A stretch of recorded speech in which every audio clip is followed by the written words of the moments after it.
ఎలిగేడు మండలంలోని శివపల్లి నుండి నరసయ్యపల్లి SC colony వరకు బీటీ రోడ్డు నిర్మాణం కోసం 2,40,00,000 రూపాయలతో స్థానిక నాయకులతో కలిసి శంకుస్థాపన చేసిన పెద్దపల్లి ఎమ్మెల్యే విజయరమణారావు ఎమ్మెల్యే మాట్లాడుతూ గ్రామీణ ప్రాంతాలలో రోడ్లు నిర్మించడం ద్వారా గ్రామాల అభివృద్ధి చెందుతాయని, గ్రామీణ ప్రాంతాల్లోని రోడ్లు చెడిపోకుండా కాపాడుకునే బాధ్యత అందరిపై ఉందన్నారు.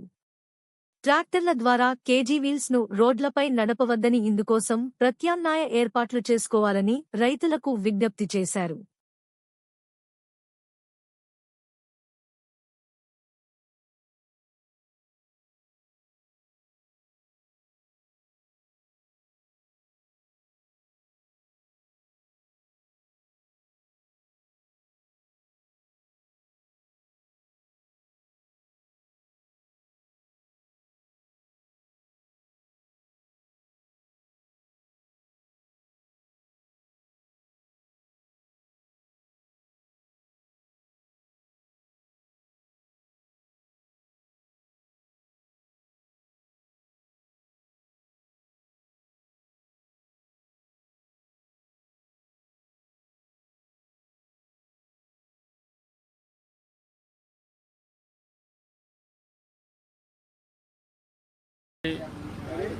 పిఆర్ రోడ్ల నుండి శివపల్లి గ్రామం నుండి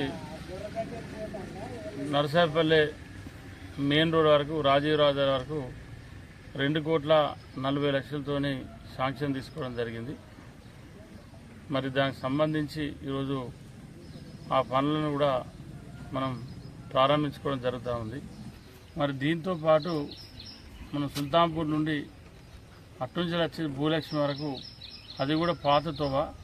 మరి గతంలో సుల్తాన్పూర్లో చదువుకున్నప్పుడు కానీ, ఈ శివపల్లి గ్రామస్తులు ఇటు గర్రెపల్లి చదువుకున్నప్పుడు కానీ, ఇవి 2 తోవలను మరి అప్పుడు ఇక్కడి అందరూ కూడా స్కూలు పోయేటువంటి అప్పటి పిల్లలు కానీ, లేకపోతే ఏదైనా అవసరాల నిమిత్తం ఇటు గ్రామాలకు వెళ్ళినప్పుడు కూడా ఈ 2 రహదారులను కూడా మరి పూర్తి స్థాయిలో గ్రామస్తులు, శివపల్లి గ్రామస్తులు మరి ఇవి వినియోగించుకున్నటువంటి రహదారులు. మళ్ళీ ఒకటి ఏంటంటే, మీ ద్వారా రైతులకు కానీ, రైతు సోదరులకు కానీ విజ్ఞప్తి చేసేది ఏంటంటే, ఎలాంటి పరిస్థితులలో కూడా కేజీ వీల్స్ పెట్టుకొని రోడ్ల మీదకి రావద్దనేది నా విజ్ఞప్తి. దానికి సంబంధించి త్వరలోనే జిల్లా కలెక్టర్ గారితో మాట్లాడి అన్ని మండల కేంద్రాల మరి ట్రాక్టర్ యజమాన్యాన్ని, వాళ్ళ అసోసియేషన్ ఉంది ప్రతి మండలంలో, వాళ్ళని పిలిచి వాళ్ళతో మాట్లాడి చర్చించి, ఎందుకంటే వాళ్ళ కోట్ల రూపాయలతోని మన రోడ్లు ఎత్తా ఉన్నాం. ఆ వేసేటువంటి కోట్ల రూపాయలతో వేసేటువంటి రోడ్లు మరి కేవలం 1,000 రూపాయలు పెడితే నట్టు ఫీడ్ చేసుకుని పోతే రోడ్డు ఖరాబ్ కాకుండా ఉంటుంది. ఇది అందరూ బాధ్యత వహించవలసినటువంటి అవసరం ఉంది. ఎందుకంటే ఇవాళ మనం వేసుకునేటువంటి రోడ్లు ఒకసారి రోడ్ ఎత్తే కనీసం ఒక 5-6 సంవత్సరాలన్నా చెక్కు చేరకుండా ఉండాలి.